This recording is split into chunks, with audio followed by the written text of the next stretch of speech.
सर्वजण ज्या मंगलमय दिवसाची पाहत होते आतुरतेने वाट, सर्वजण ज्या मंगलमय दिवसाची पाहत होते आतुरतेने वाट, उजाडली आहे आज प्रजासत्ताक दिनाची पहाट, उजाडली आहे आज प्रजासत्ताक दिनाची पहाट. भारत मातेला वंदन करूनी करते मी माझ्या भाषणास सुरुवात, करते मी माझ्या भाषणास सुरुवात. आज 26 जानेवारी आपला प्रजासत्ताक दिन.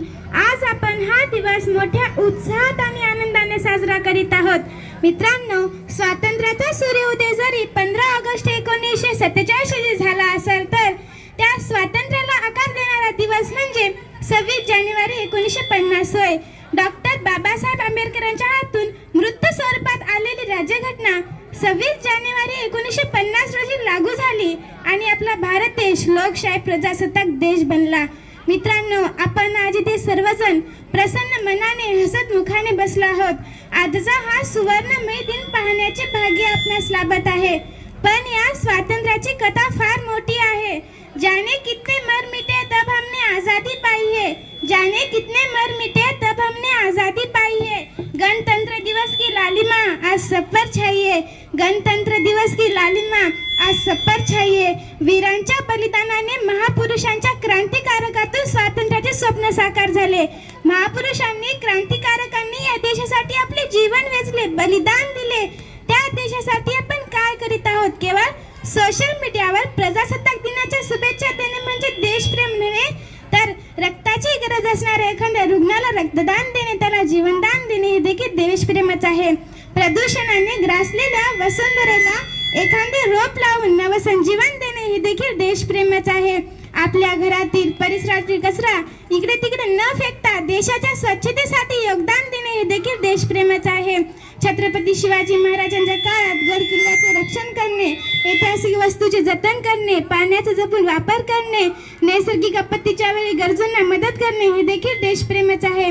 मित्रांनो, काही देश विघातक शक्ती, समाज विघातक व्यक्ती तरुणांना हाताशी धरून वेगवेगळे आमिष दाखवून जातीय धार्मिकते निर्माण करत आहेत. भारताचे भविष्य अंधकारमय करण्याचा प्रयत्न करत आहेत. या देश समाज विघातक शक्तीवर वेळीच आळा घालणे, त्यांचा बंदोबस्त करणे गरजेचे आहे. त्यासाठी तरुणांनी वेळी जागृत होणे राष्ट्राच्या दृष्टीने गरजेचे आहे. गुरु, आई, वडील, राष्ट्राची सेवा करणे म्हणजे ईश्वराची सेवा करणे होय. जे तरुण नैराश्यात अडकलेले आहेत, थोड्या अपयशाने खेचलेले आहेत, त्यांच्यासाठी उठा, जागे व्हा आणि ध्येय प्राप्तीशिवाय थांबू नका, हा स्वामी विवेकानंदाचा विचार फार मोलाचा आहे.